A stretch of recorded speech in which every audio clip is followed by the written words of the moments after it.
Welcome to the podcast of the impossible.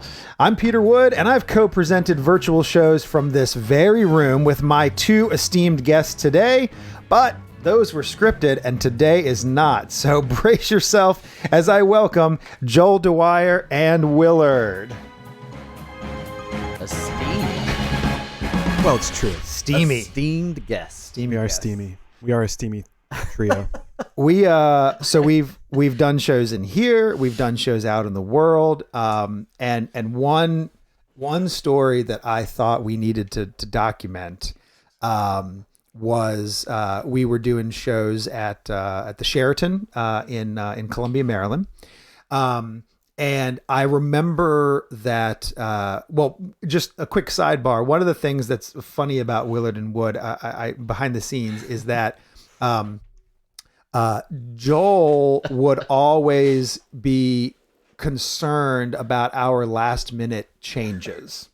So Willard and I would be back in the back of the room, and it would be commiserating. Yeah, and you know, we would talk beforehand. What are we gonna do tonight? No, be specific. Yeah. It wasn't beforehand. It was minutes before the show was about to begin. Sometimes, yeah. It depends on what the we were feeling the room. You know what the vibe was. We had esteemed audiences most. Yes, and so we would try and figure out like. If one of us had an idea, then we would bring it up to the other one. And if we thought that we could pull it off that evening, then we'll do it, and Inspiration hits on the drive to the Sure. Yep. And more often than not, it went okay. I think, I don't think it did. I mean, that was part of, and some good ideas came out of it. Like, we can't deny that. Yeah. And just to sort of the spontaneity of it. But I remember that we were talking before a show one time, and Willard was talking about adding some stuff to a certain routine and who should be involved with it. And one of the running jokes was that Willard used, I think at most 21 people, 22 people in his 45 minutes of our audience. So if we had. It depends on how good the night was. But the point is, even on a good night, half of the people were already helping Willard, right? At varying degrees. Sure. Well, and I always thought that was one of our selling points. Like, if you came to our show, there was a good possibility to actually get to be a part of the show. Whether you wanted to or not. Whether you wanted to or not. Yep, absolutely. Yeah. It was in dreams and nightmares. Sorry, David Copperfield. Oh, yeah. That's, So anyway, we were talking before the show, and I think the specific subject had to do with Willard was going to use one person for multiple effects simultaneously. So the idea was that they were going to be both thinking of a number as well as a picture or something. I don't even remember what the exactly, but right I recall. Yes. Yeah. And so I brought up that I was a bit concerned about the fact that we were going to be asking an audience member to keep both of those things in their mind for a portion of the show. Yeah. And you didn't seem concerned. What do you remember what your thoughts were on the matter? We have a sophisticated audience. We do have a very sophisticated. Right. I mean, it's it's a high end ticket price. I mean, they weren't free tickets. They were pricey, and we had we always did. We had great fans, great guests, and the word I remember was affluent. Affluent. I remember. It sounds like something I would say about our audience. And you were and it wasn't patronizing to me, but it was just like, no, listen, like I don't think you have faith in the people who come to see our show. That was my position. Yeah.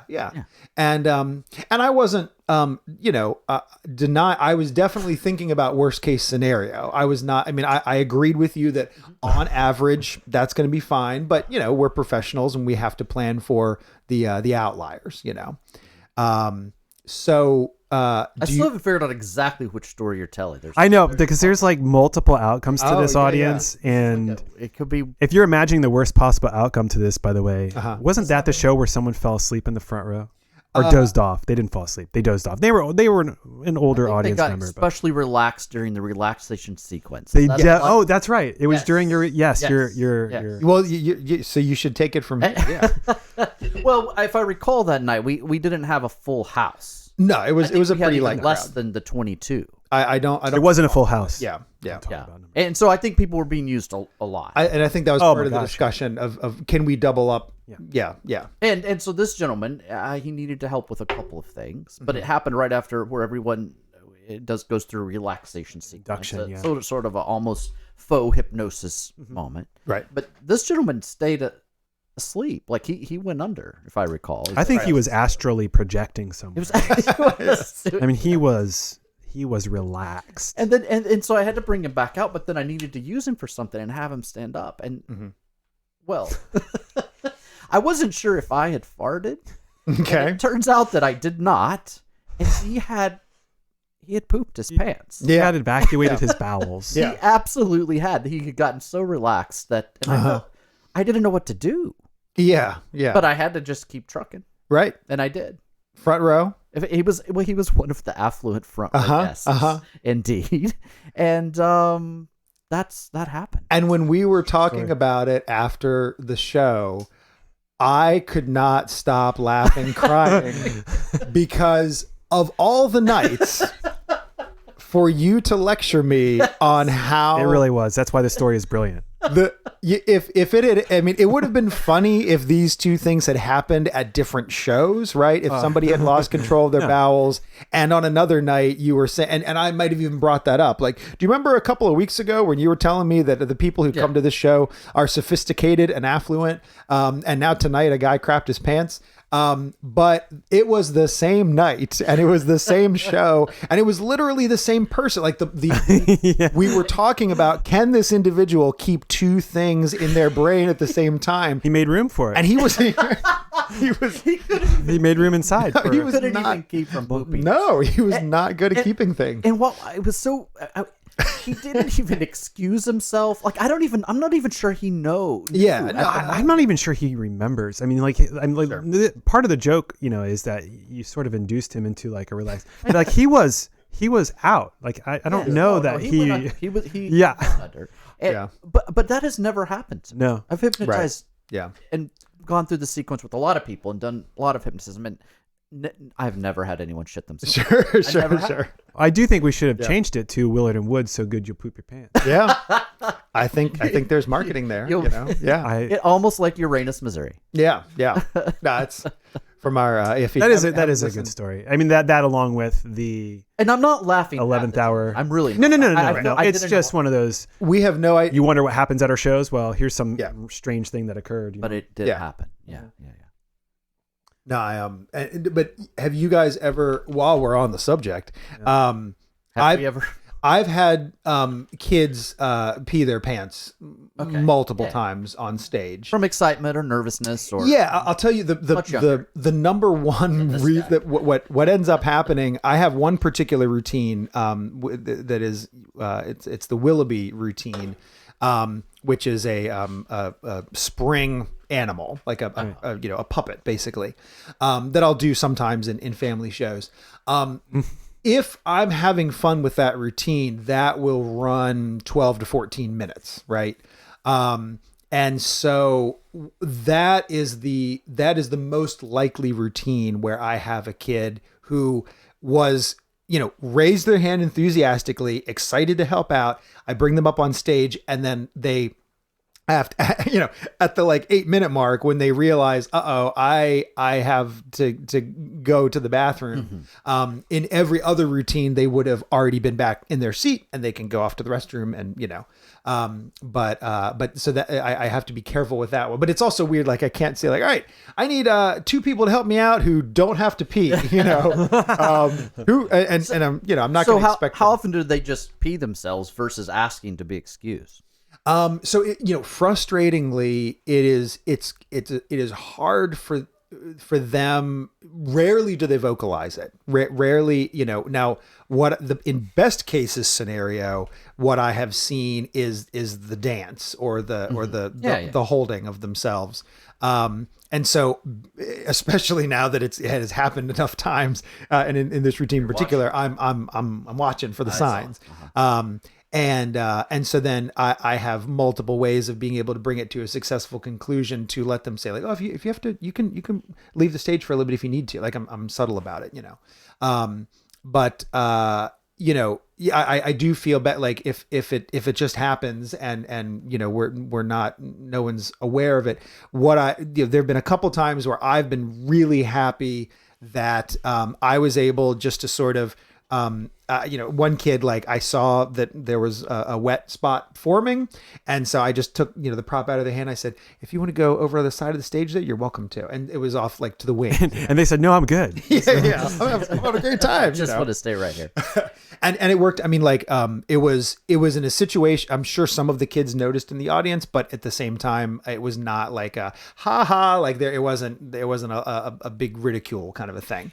One of the stories that, I don't know if you told me this or I heard it through some other channel, but performers having sort of emergency moments themselves. So I think there's a story about Derek Delgadio during In and of Itself where he had a cold or maybe the flu and was not feeling well, but persisted with the show anyway. Have you guys ever had a moment like that up on COVID? He had COVID. Yeah. Or tuberculosis. Yeah, exactly. No, because I don't think I've ever told you guys this. When we went to go see Darren Brown in New York, and the Frisbee came up to the mezzanine, and I got it. Yeah. Right to you. After you, I almost passed out on the stage. Oh wow! Yeah, I was. I started to because I was so excited to be going down there, but I also think that blood sugar started to plummet. Sure. And I'm like literally standing on stage, looking into the wings, being like, I didn't know that's where I'm going if I have to go, and I'm just like taking deep, slow breaths. I'm like, do not do this. Right? I don't think I've told you guys that, but it was a weird moment for me. No, I mean, I'm sure. Who knows what level of sort of panic attack, even excitement. I mean, like in a good way, but just the sort of that lightheadedness, Have you guys, has that ever happened to you? Or just like, where you felt a little off and you just weren't sure, like, what do I do? What's my escape route if I have to bail on the show? Yeah. I guess less, I'm trying to think if I've ever had to like sort of check out this. There have definitely been times where I was not feeling great and I'll be thankful for a strolling gig as opposed to a stage show gig, because at least in a strolling situation, if I'm not feeling well, whatever the ailment might be, I don't have to stand in front of that group for 45 minutes, right. But if I need to excuse myself for some reason during that 45 minutes, it would be super awkward, and thankfully, I've been lucky enough to be healthy enough that I haven't had that, I have not had to excuse myself in front of an audience. But definitely there've been, I remember, this is going back to like childhood, but I did a show for a whole bunch of retired teachers. It was a retired teachers association meeting thing. And I wasn't feeling well going into the show. And like when I got out of the show, I had a fever of 103. Oh my God. And like it was in like a hot upper room of a restaurant, and I wasn't feeling great. I mean, I'm sure something was already brewing, but it just made it that much worse, And that was definitely like, I don't know how good the show was because you blacked out 20 minutes into it. Yeah. And the advantage of when we did our shows together is we would have a moment where we could go off stage. True. Right? Yep. So if you were having sort of an off night or you weren't feeling quite well or whatever. Sure. But I've had allergy medicine, like, feeling all like stuffy headed and take my allergy medicines and then I'm a little loopy. And I do remember a show, like, I think where that occurred. No, I'm not making a joke. Like, I do remember, like, I'm thinking that of happened. two examples right now. One of them is, where the where I, because of medicine or whatever, and I just remember being on autopilot and I don't remember. That's the example I remember. Yeah. Right. And then I remember another time I had just gotten new glasses. Right. And I was dizzy the whole show. I was just dizzy because I wasn't used to those glasses. And do you remember that one show where you were dressed like a cowboy the whole time? It was great. Oh, maybe it was that night. Maybe it was that night. I kept saying, "Giddy up!" yeah. That was a good. And then the guy pooped him. Yeah. What other fun stories come to mind from Willard? I mean, we performed at several different venues, right? So we were at the Hyatt Place, the Grand, Yep, the Sheraton. we're going to be at the Renaissance. You know, like what are some food, of your food favorite, plenty also. whether like goofy stories or things you didn't expect to happen, or just favorite memories of So particular audiences? Do you remember we had a guy show up with his son? I remember that. This is the wallet one, isn't it? Yeah, and so we always attempted to have some level of a dress code, right? Yeah. Where we Attempted. Audience. And an age. Sure. Suggestion. Yeah, 13 and up. So we said 13 and up, for not only the attention span, not because anything was blue or inappropriate, but because of the attention span and just, some of the top obvious things. Yeah. And so we had this gentleman show up in a Grateful Dead t-shirt. I recall. It was a classy one though. It was clean. I mean, yeah. Oh yeah. It was that nice crisp collar. Yeah, it was ironed. I don't remember. No, that's not. And jeans. And wait, didn't you? Whatever. They were acid wash. It was kinda... Yep. And then and with a son who was probably 7 or 8. I was gonna say, Yeah. Maybe. But whatever, you bought a ticket, we're happy to have you here. That's great. We even said that he's a little young and we'll be happy to refund your money. This is probably no. I want to take my kid to the magic show. I remember that. Yeah. Okay. Well, they were just in town randomly, right? They were at the hotel and just I think so. Yeah. So like it wasn't like they were Baltimore locals and had planned to come. They just were looking for something. Oh, cool, to do. magic show. Yeah. So they stayed for They left at intermission. the first half. Yeah. Interval. But interval. but then Interval. at intermission they left, and I mean we didn't know that they had left because everyone was just like people going down to get a drink at the bar or the bathroom or whatever. It was a pretty full house that night. I think. Yes. But then sold out by my standards. Sure. Yeah, absolutely. Yeah. Standing room only. And then we continued the second and at the time what was also frustrating is that at that you talked about taking turns, but this was earlier on where Willard would do a 45-minute hunk and then we would take a break and then I would do the 45 early on. Oh, that's right. And so I was so terrible that they didn't come back. Right. Yeah. And the point is like if there's anyone who's the least bit likely to be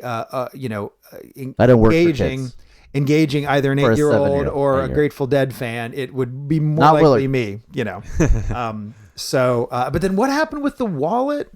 He left his wallet and came back and was rummaging. This was after he had the show, kid right? crawling around under everyone's chairs during the show, during the second during half my of the show, set, during your set, looking for his wallet, right? Because he had lost his wallet. Yeah, and literally the kid is crawling under people's chairs. Right. While they're watching me do my thing. It was crazy. And then left a bad review. And then our only 1-star review. Yep. And basically that it was, it was so bad that he and his son left halfway through. It wasn't even a kids show. Yep. It's like, and, no, it wasn't. Yeah. we told you that. And that's all. Is that what the review said? Yeah. It wasn't even a kid show. I mean, it was not a good magic show for kids, And yeah, I'm sure. I mean, I'm sure that happens all the time with reviews where like, this is the worst spatula ever. It's a saucepan. Yeah, like that's you should not be using it for that. It's not. We told you, and you said sure, and then you still tried to use it to scrape stuff off the inside of a bowl. It's not no.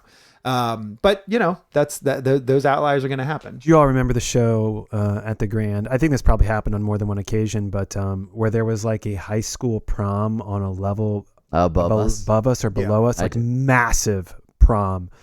And like the floor was thumping, like the whole floor we were on was thumping. And we had during your show. We had someone else's soundtrack on our show. Yeah, that was exciting. That was. I mean, I've had rough experiences before in like ballrooms where they just have those floating walls, right? Yeah, and sure. So and the ballroom is just booked that soundproof night for nothing. Right. Yeah, but I mean, at the Grand, like those were proper walls and floors and stuff. But if the DJ is loud enough at the prom or whatever is downstairs. And they were. Yes, they were. Were that night. They sure were. So can I just talk about how much I don't like DJs? Can I rant about this for a little bit? Because sure. I don't think our you have 5 minutes. Okay. Go. Right. Well, I have friends who are DJs, and we've talked about this before. And so as a performer who is not a DJ, DJs always come across as pushy and greedy to me in terms of how they're interacting with the audience. And what I mean by that is, if I'm there typically what I'm doing is strolling magic, right? I'm walking around, I'm doing like cocktail somethings, and I will occasionally approach a group, and for whatever reason, they don't feel like seeing me do my thing that night, and I will accept no as an answer, and I will move on, right? Sure. And some people are loving it, and some people are neutral, and some people don't want it at all. That's fine. The same is true with the caterer. There's a guy there who is scooping out mashed potatoes, right? And you walk up, and if you want some mashed potatoes, food. yeah, or even a carving station is probably a better example, where like if you want some of that nice cut beef, you walk over to him and you get some, and if you like it, you can even get more, right? Yeah. Like he is there to serve you. The photographer is walking all around, making sure that everybody is getting photos taken fairly evenly, right? There's a photo booth there where if you want to go walk over and have the photo booth. Maybe even a tattoo applicator. Oh, I've never. You mean temporary? Yeah. Oh, yes. I mean temporary. Yes. That'd be quite a station, wouldn't it? I've never been to. That's a commitment. That's like, all right, at this year's holiday party, we're all getting the company logo right here. 23, Team 23. Yeah, exactly, man. But DJs are jerks, and that's going to be the title of this episode. Yeah. So what happens is, if the carving station guy went around and was just shoving beef in everyone's mouth so that they couldn't talk, right? And if the photographer just kept flashing the camera in your face so that you couldn't see anything, right? And if you if the magician is just talking your ear off the whole time so you can't have a conversation with other people. I know magicians like that, though. Right? That would be very rude, and I would not work again, and nor would that caterer, nor would that photographer, right? Mm-hmm. Somehow, when you're a DJ, it's okay to turn the volume up on your portion of the event so that no one else, at the exclusion of everybody else, can drown them out. I can't do my job. You can. You just have to do it without sound. That's true. You're too silent. You have too many demands. So and I suppose that's true for the caterer as well, where they can just do you want ground beef? Whatever they're shouting. I can't hear you. Just keep feeding me. Just give me more. And I was working an event recently where my client said, "Hey, we've got some VIPs over there at that table next to the giant speaker, and you should go work for them." And I couldn't. I tried. They were trying. I was trying.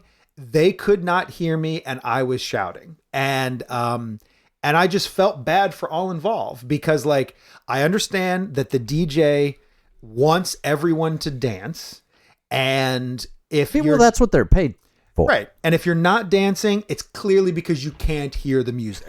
That's right. Got to be the only reasonable assumption. It can't be that you don't want to, right? That's absurd. It can't be that you want to have a conversation with your friends or colleagues. It certainly can't be that you want to listen to what the magician's doing, right? That's ridiculous. So it always, like, I wish that there was a way to equalize that a little bit at an event. And there's nothing that I can do short of just walking around farting that will clear the dance floor, Well, only if it's an affluent event. I guess, yeah. But if you guys, or if any of our listeners have any suggestions for what I can do in a nice way. And I genuinely, I don't think the DJs realize how much they are impacting the other performers and entertainers and vendors who are working at an event, I would love to see you have that conversation with a DJ. Right. And I think we could sell tickets. We could sell tickets for that. I've tried. They can't hear me because the music is too loud. They just say, louder? You want it louder? Louder, more. Yeah. They can hear the other room. The door sure. upstairs. Yeah, good luck. Yeah. So you're most likely not going to have DJs as a regular occurring guest at the Museum of the Impossible. If the impossible Did you like that segue? There will be light music playing through the house. Yeah. No, the impossible part is that you can't hear anyone. That's totally fine. So if you are curious about the Museum of the Impossible, how would we find out about it? I'm glad Peter? you asked. And there's tote bags and no, there's not. I don't want it to be a pledge drive. No. We are crowdfunding the Museum. Do a of live the Impossible. episode. Yeah.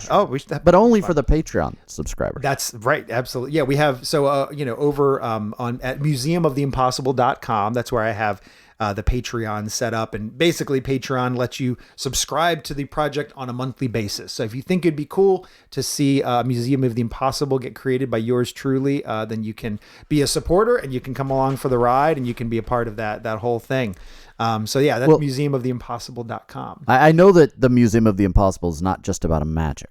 Right. It's not just magic tricks. It's not just No. illusions, even though many things are illusions. Yeah. It's just about impossible things. Right. And it will be interactive. Will be interesting. There's going to be, some sort of walkthrough interactive Trivia, component. maybe. But I don't know. Maybe, sure. Maybe.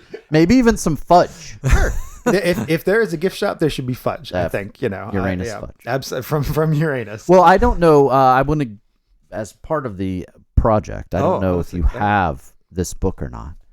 I do not. No. I would like you to have this book. Nice. A permanent loan. To the Museum of the Impossible. This is project. Absolute Magic by Darren Brown. That's fantastic. Thank you. You're welcome. I will. But should there? This is a fine. I wonder if there should be a secret library. Like, should there be a research library at the Museum of the Impossible? Maybe. And people can come in and you lock the door behind you so you can't take this out. So my idea that I will pitch to you for inclusion in future iterations of the museum is that there is some component in it where you move books on the shelf in the right order and the bookshelf opens up and the speakeasy is in the back. Yeah. Now, I know you don't want to mess with food and alcohol in the early iterations, but that would be, I think, a very cool thing. I will say, because there's an incentive to be a member of the club and know there's a club in there. Yeah. And if you get the slightly wrong order when you're mixing the books around, then you end up in the tuberculosis room. Right. No, we just the COVID museum. Can I set up next door to the the National Museum of Civil War Medicine, and then you can just I guess we're going here today, or you just end up in an alley next to the dumpster. Well, that is going to do it for this episode. But for all of my public shows and social media and the Museum of the Impossible Project, all that stuff you can find at oftheimpossible.com. I'm Peter Wood. I'm Willard. Hello. Thanks.